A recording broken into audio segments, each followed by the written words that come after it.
Hello everyone, welcome to my channel. आज इस video में मैं बात करूंगी कि यूपी में शिक्षक भर्ती क्यों नहीं आ रही है, क्या रीजंस हो सकते हैं इसके। क्योंकि यूट्यूब पर अगर आप देखेंगे या फिर गूगल पर देखेंगे तो इतनी सारी वीडियोस आती रहती हैं जिनके ऊपर थंबनेल लगा होता है, उस पर लिखा होता है कि नया आवेदन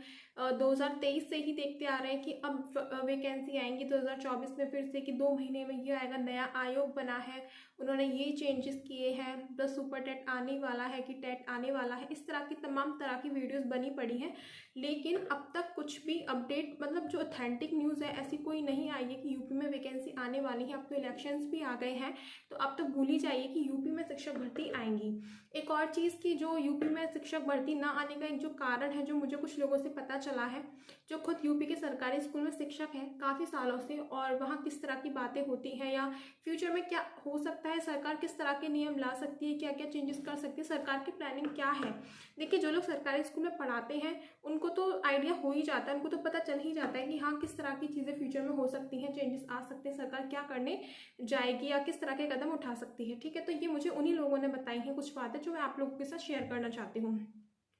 कुछ साल पहले सुनने में आया था कि जो प्राइमरी जो स्कूल होते हैं उसमें बच्चे, बहुत छोटे बच्चे पढ़ते हैं, ठीक है, तो हर 1 किलोमीटर के डिस्टेंस पे एक सरकारी स्कूल होना चाहिए, क्योंकि छोटे बच्चे बहुत ज़्यादा दूर नहीं जा सकते पढ़ने के लिए, ऐसा सरकार ने बोला था। ठीक है, लेकिन और उन्होंने ये भी कहा था कि हाँ इसलिए वैकेंसी आएंगी, तो बहुत सारे स्टूडेंट्स थे जिन्होंने ये सुन के कि हाँ वैकेंसी आएंगी, बीटीसी कर ली, बीएड भी कर लिया, लेकिन वैकेंसी का कोई नामो निशान नहीं है, वैकेंसी नहीं आई।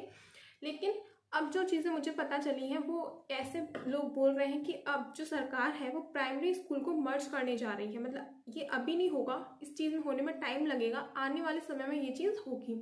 जैसे पहले बैंक मर्ज कर दी गई थी, इसी तरह से स्कूल भी, यानी कि 3 प्राइमरी स्कूल को अब एक प्राइमरी स्कूल बना दिया जाएगा, और जो प्राइमरी स्कूल के जो टीचर्स हैं ना उनको जूनियर में प्रमोट कर दिया जाएगा। यानी कि जूनियर की वैकेंसी तो गई, तो जूनियर में जो रिक्त पद थे वो फिल हो जाएंगे, क्योंकि प्राइमरी के जो टीचर थे उनको प्रमोट करके जूनियर के टीचर बना दिया जाएगा, और जो प्राइमरी में जो स्कूल थे उनको मर्ज कर दिया जाएगा। मतलब कि जो 5 शिक्षक होते हैं एक स्कूल में, अब वो 3 स्कूलों के ऊपर 5 शिक्षक माने जाएंगे, 3 स्कूलों को एक स्कूल बना दिया जाएगा। ये सरकार की आगे की योजना ऐसी सुनने में आ रहा है, हो सकता है, और इसमें प्राइवेटाइजेशन लाना पड़ेगा, क्योंकि जब सरकारी भर्ती निकलती है, शिक्षक भर्ती निकलेंगी, तो अगर एक शिक्षक, तो उनको सरकार को बहुत 30 से 40 हज़ार रुपये पे करना पड़ता है। लेकिन अगर वो प्राइवेटाइजेशन कर देगा, प्राइवेट तौर पर वो इतना सैलरी उनको नहीं देंगे, या फिर जो एनजीओ वाले जो होते हैं वो अपने बच्चों को सरकारी स्कूलों में लाकर